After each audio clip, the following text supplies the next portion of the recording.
If you've been following our Old Testament Bible calendar as we read through the Bible in a year, you know that we are now in the book of Joshua. 2 Sundays ago, we looked at Numbers. Last Sunday, we looked at Deuteronomy. Now we are in Joshua. And I wonder if you have been reading through Joshua or if you've read it through at some point in your life, what was the particular prism through which you viewed this book? Now, here's what I mean by that. There are many different ways that you can read Joshua as a kind of defining prism or perspective when you open your Bible and read it. Here's one. One prism is historical. This is truly a historical rendering of how God's people, the people of Israel, conquered the promised land. And maybe you've spent some time looking at maps and trying to figure out how the different tribes were assigned. Have you ever done that? Have you ever said, well, where does this tribe go and where does that go track in modern day Israel? And this tribe got the northern section and this one got the section by the Mediterranean Sea and this one got the one bordering the Jordan River. And you can go through it simply purely as a historical matter. And there's certainly truth and information, wisdom to be gleaned from that.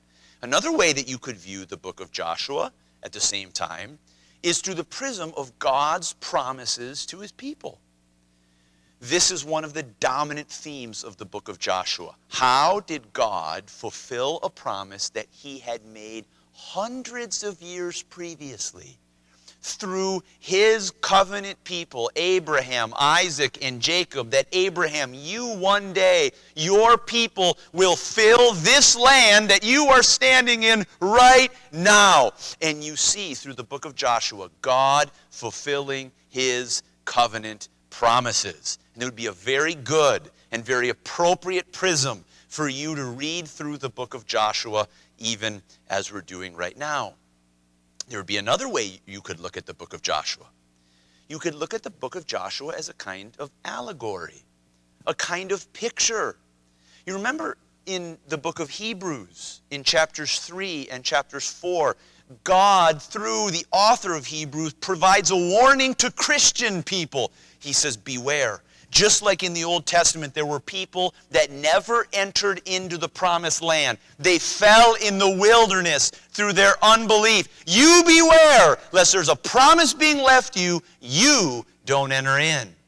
And you can read through the book of Joshua as a kind of allegory for our Christian experience. Crossing over, if you will, the Jordan River into a land of rest. And now, even as we enter into the land of rest that Jesus has given us by faith in him, we have to fight. We have to battle. We have enemies that we are seeking to drive out of our lives, victories that we're seeking to win in our own battle against sin and the effects of the world in our life. And we see ourselves fighting like the Israelites in the book of Joshua. That would be a fully appropriate picture for you to draw and to glean in your own reading. But I think as you know where I'm going, tonight I'm not going to look through any of those prisms.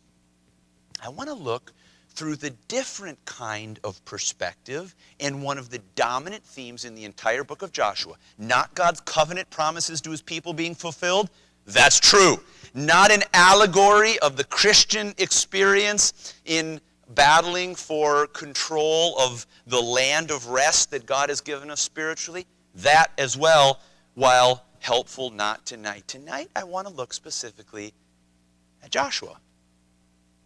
At the name of the book, Joshua. Because one of the themes of the book of Joshua is God's leadership through his leader.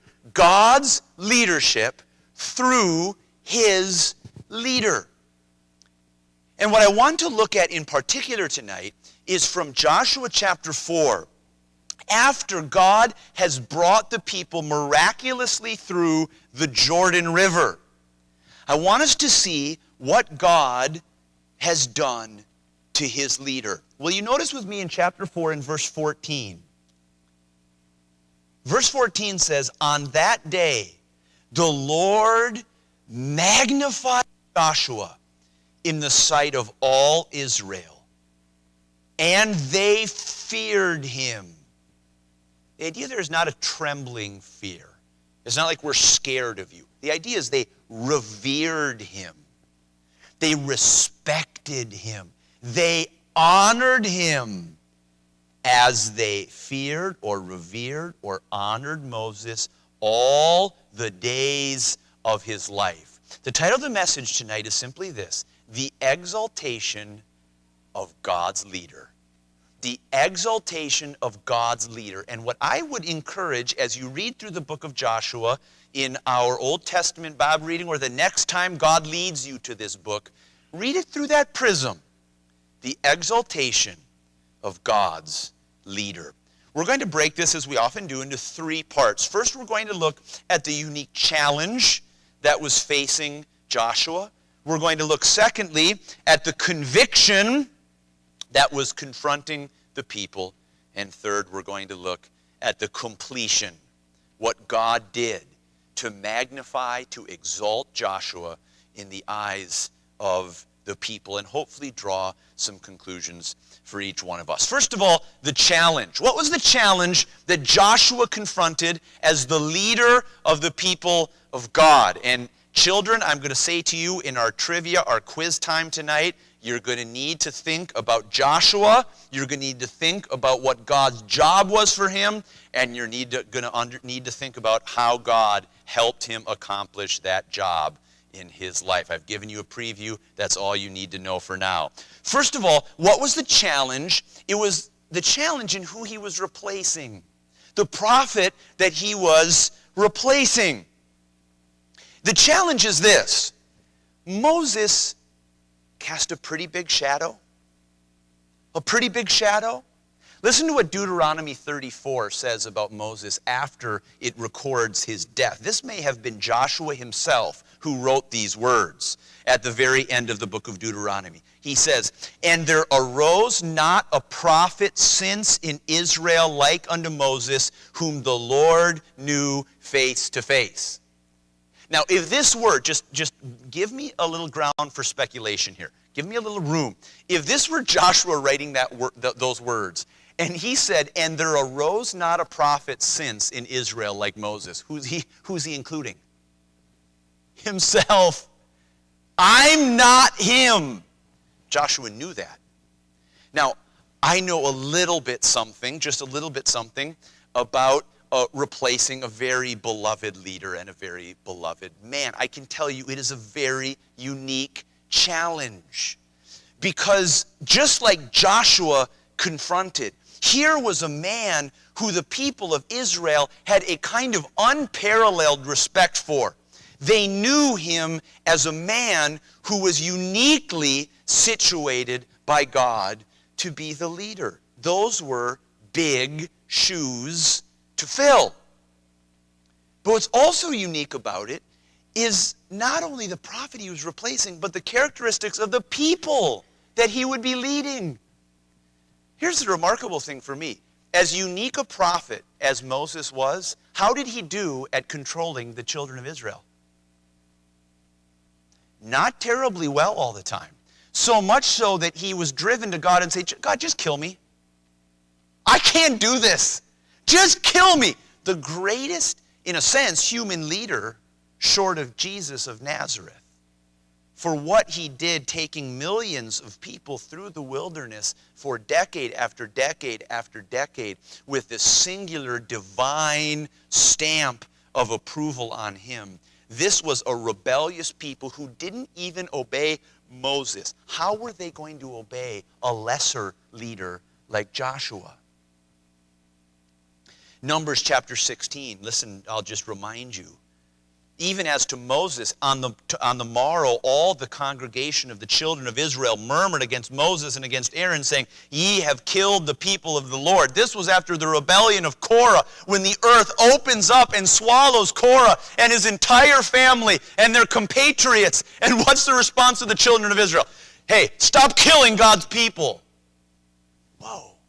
That, of course, led to that famous scenario where God requires them to each each have 12, each have a rod. The prince of each tribe of the people have a rod. There's 12 rods. Aaron's rod is in the middle. Aaron's rod the next morning is budded and growing all these flowers. And God says, you keep that rod. Hold on to it. That's going to shut them up. They're going to be quiet after they see this. But this is the very nature of the Israelites. They didn't obey Moses. How are they going to obey Joshua? This is, I think, multiplied by the fact that Joshua had already been humiliated in the eyes of the people.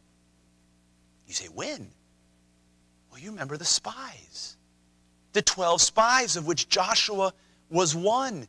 Do you remember after the 10 spies gave their evil report that Joshua and Caleb stand up and say, whoa, time out. No, believe in God, trust in God. The people are going to be meat for you. You can go right in and take the land. You can do it. God is with you. And do you remember what the Israelites did? Numbers chapter 14 records, but all the congregation bade stone them with stones. Well, God stepped in and God vindicated Joshua, but Joshua had already, if you will, experienced this public rejection in the face of the congregation. How is this guy going to be the one to step in and lead the people of Israel into God's promised land? Not to mention there was an incredible campaign of warfare that was ahead of them. If the Israelites got discouraged just wandering in the wilderness, how are they going to do going battle after battle after battle after battle all the way across the entire land of Israel? This was a mammoth challenge for anyone, much less someone trying to fill the really big shoes of Moses. It was a very unique challenge. But secondly, I want us to look at the fact that there was the need for a conviction. A conviction. Now, I want us to just work through a couple passages here together to understand the development of what God was doing to establish and to exalt his man, his leader, Joshua, among the people of Israel. Start with Numbers. Numbers chapter 27. Numbers chapter 27, 2 books behind the book of Joshua. Numbers chapter 27. Now, you'll recall that God has already disqualified Moses from going into the promised land. You did not sanctify me in the eyes of the children of Israel at the waters where you struck the rock rather than speaking to it like I commanded you. Your rebellion, your disobedience has forfeited your ability to be my leader taking the children of Israel into the promised land. And notice what he says. In verse 12, the Lord says to Moses, get thee up into this Mount Abarim and see the land which I have given unto the children of Israel. And when thou hast seen it, thou also shalt be gathered unto thy people, as Aaron thy brother was gathered, for ye rebelled against my commandment in the desert of Zin. Now notice how Moses responds. He says, let the Lord, verse 16, the God of the spirits of all flesh, set a man over the congregation, which may go out before them, in which way may go in before them, and which may lead them out, and which may bring them in, that the congregation of the Lord be not as sheep which have no shepherd. Now notice how God responds. And the Lord said unto Moses, take thee Joshua, the son of Nun, a man in whom is the Spirit. I love that. Is the Spirit. And lay thine hand upon him, and set him before Eleazar the priest, and before all the congregation, and give him a charge in their sight. Now listen to verse 20. And thou shalt put some of thine honor upon him, that all the congregation of the children of Israel may be, what? Obedient. You hear that? What is God saying? Moses, you take Joshua and you put some of your honor upon him. So for what purpose? So that the children of Israel will obey. So you've got this unique challenge. You're going to have to go conquer this entire land with this rebellious people and with a lesser leader standing in the shoes of Moses. How are you going to get those people to obey? By taking your honor, Moses, and putting it on him. So here God identifies the leader. The people see Moses blessing him, giving him a charge, putting some of his honor on him, and saying, this is the one who God has chosen. And I want us to see, in addition to this identification, I want us to look, secondly, at what I'm going to call the intention. Turn back to Joshua now, but look at Joshua chapter 1. How are the people of Israel going to respond to God's identification of a leader? Well, we see in Joshua chapter 1, God's charge to Joshua, be strong and of a good courage. You're the leader. I'm with you. You can do it. You can take this land. And then we see Joshua commanding the people. Joshua giving his charge, if you will, to God's people. But then look with me at verse 16 of chapter 1, will you? And the answer Joshua is saying, all that thou commandest us, we will do. And whithersoever thou sendest us, we will go. According as we hearken unto Moses in all things, so will we hearken unto thee. Only the Lord thy God be with thee as he was with Moses. Now, I want you to pause there for just a minute. How do you read those words? Notice there's a spoken intention. We will obey. We will do whatever you say. But did you notice the hedge at the end? Did you notice that? Only the Lord thy God be with thee as he was with Moses.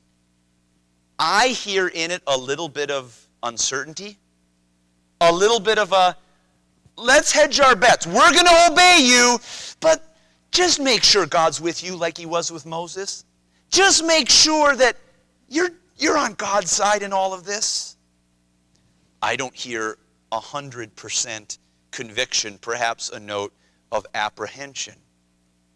Now turn to Joshua chapter 3.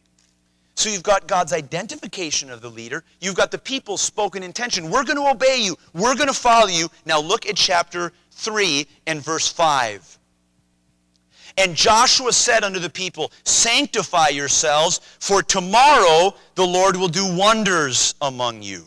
Speaking to crossing the Jordan River.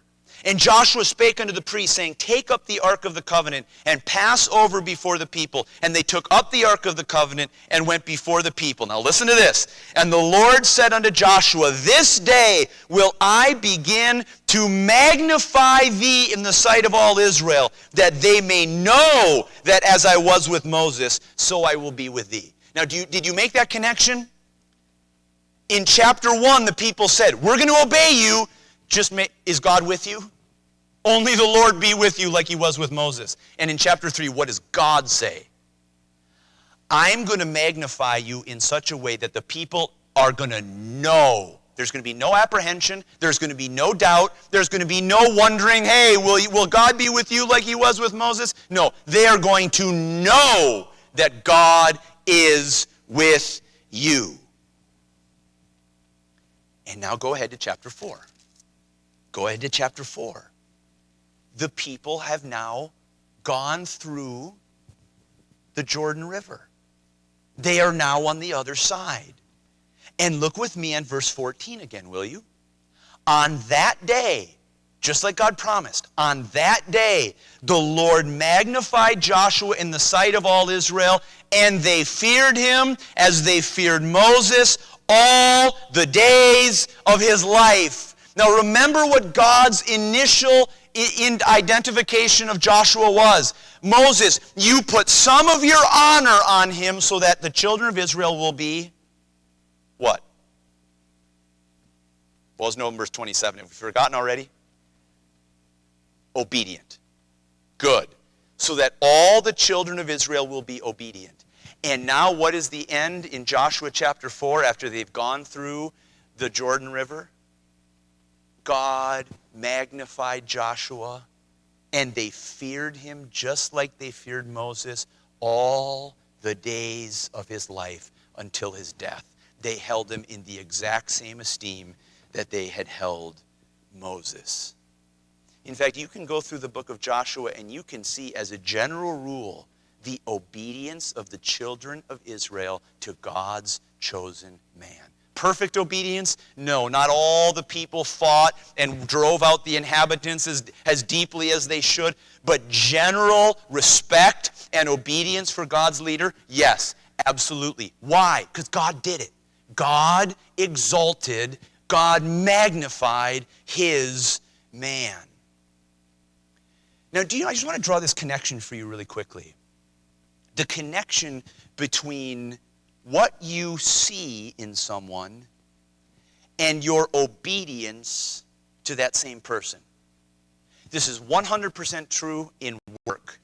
You have a boss that inspires nobody, that is disrespected by everybody, and now see how that person is obeyed by his inferiors.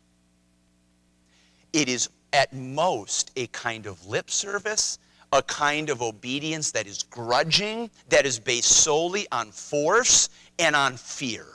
This is the only way that person can lead. I saw it in my sporting career.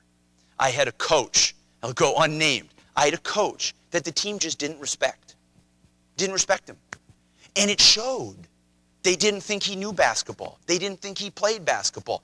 And it was a part of the fabric of the team. I remember when I coached 5th and 6th grade basketball. I was just out of college, and I knew I just had to do one thing. I was still at a stage in my life where I could dunk a basketball in a 10-foot hoop, and I went and dunked for the kids. And you should have seen, it was like I walked on water for the rest of the, I just knew I just needed to do one thing to magnify, and those kids were like, let's go, we're ready, we're ready. What is it? You see it in sports, you see it anywhere. When the leader is magnified, when the leader is exalted, the people are inspired to obey. And remember where we've been so far. Just because a leader is identified, like Moses was identified, just because there is an intention to obey, we promise, we will obey, we will do it. It is not complete until there is the inspiration, the exaltation of that person in respect and honor that drives lasting obedience. Joshua needed to be exalted. Joshua needed to be magnified. Joshua needed to be elevated so that he would inspire obedience to the cause of God in his land and fulfilling God's covenant promises to his people. How did God meet the challenge of replacing Moses, this unique leader, with the rebellious people and a massive warfare campaign ahead? By elevating his man, elevating and magnifying his leader so that the children of Israel would not just intend to obey, but so that they would be inspired to obey. You have the idea? I think you know where I'm going. Third, let's talk about a completion. The completion. God has brought his people through the Jordan River. They have placed 12 stones in the middle of the river so that the children of Israel won't forget. They have placed another 12 stones on the other side of the river in Gilgal as a second memorial of what God has done for this symbol of divine power. And now the people are in. They're going to fear, to revere, and honor Joshua for the rest of his life. But I want to point this out. As you probably know, Joshua is a type. Joshua is a type of the great New Testament leader for all of God's people. In fact, did you know, you probably knew this, the name Jesus is simply the Greek translation of the Hebrew name Joshua.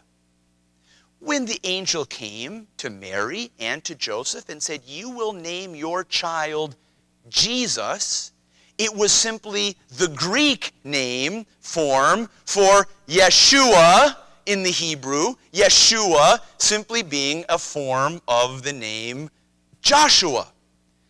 Now, it's interesting to note this type that God himself had a hand in. What did Joshua's parents name him? What did Joshua's parents name him? Oshea. Oshea, that was Joshua's given name. In fact, we read in Numbers chapter 13 and verse 16, if you want to check and you can test me out. Numbers 13 and 16 says, and Moses called Oshea, the son of Nun, Jehoshua. Who gave him the name Joshua? Moses did. You say, why does that matter? Do you know what the word Oshia means? It means salvation. Do you know what Jehoshua or Joshua means? It means God is salvation. God saves.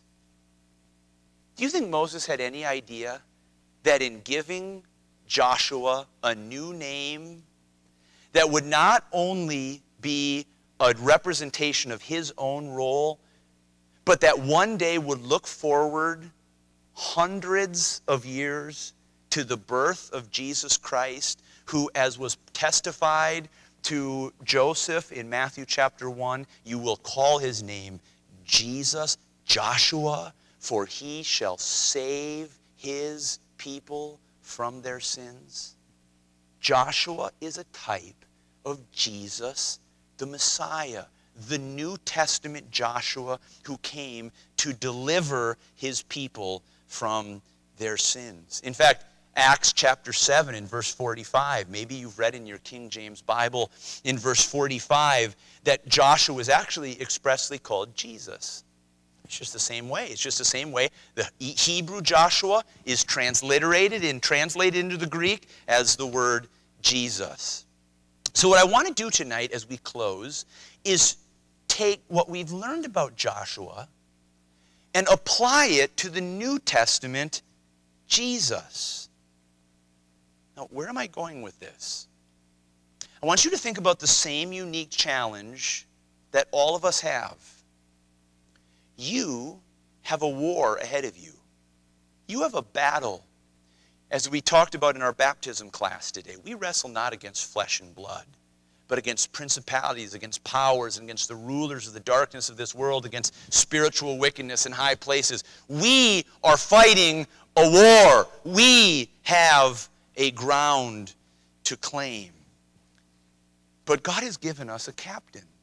God has given us a leader. We read about this in Hebrews chapter number 12. Looking unto Jesus, the author and finisher of our faith, who for the joy that was set before him endured the cross, despising the shame, and is set down at the right hand of the throne of God. Hebrews chapter 2 calls him the captain of our salvation. Why? Because he's your leader. Because he is your chief general. Because he is the one whom God has appointed to go before you, directing you and leading you in the battle that God has set before you. Jesus is your general. And therefore what? Well, let's go back to Joshua. Joshua was exalted by God, magnified in the sight of all Israel, so that they would obey him. Now it tells me this. If you are going to obey Jesus in your life, it is going to be intimately connected to how magnified he is in your view. Let me say that again. Your obedience of Christ in day-to-day life will be intimately connected to how elevated he is in your eyes. Just like that boss who you obey when he inspires your loyalty and your affection. Just like that parent who inspires your obedience, who inspires your loyalty by their daily example of love and leadership. Just like that basketball coach who inspires you to give a little more and try a little bit harder by their example, by their leadership. Jesus now is the one who has been exalted of God, who has been magnified, so that in looking to him and being inspired by him on a daily basis, you will follow him unquestioningly and unblinkingly in anything he sets before you. Now notice, I'm looking out here across Straight Gate Church, and I am seeing undoubtedly many people who have the intention to follow him, the intention to obey him. Just like in Joshua chapter 1, these people said, Joshua, we promise, we're going to obey you. Just make sure that God's with you. Friend, it is not enough for you to have the intention to obey Jesus. Kids, it is not enough for you to say, I think I'll obey Jesus. I want to obey him. It's not enough. Your intention to obey Jesus is insufficient without the inspiration that comes from his exaltation in your eyes, from being magnified in your sight. Listen to what Hebrews chapter 2 says. We see Jesus, who was made a little lower than the angels for the suffering of death, crowned with glory and honor. When you see Jesus, does he fill your vision with someone crowned with glory and honor? Is he magnified in your sight? Do you know there's two ways to magnify something? Think of a microscope. A microscope magnifies something that's really small and makes it really big. But there's something else. There's a telescope. A telescope makes something that's really big look as big as it is. You get the difference? A telescope sees something that's really, really big, way out there in the distance, and makes it really close.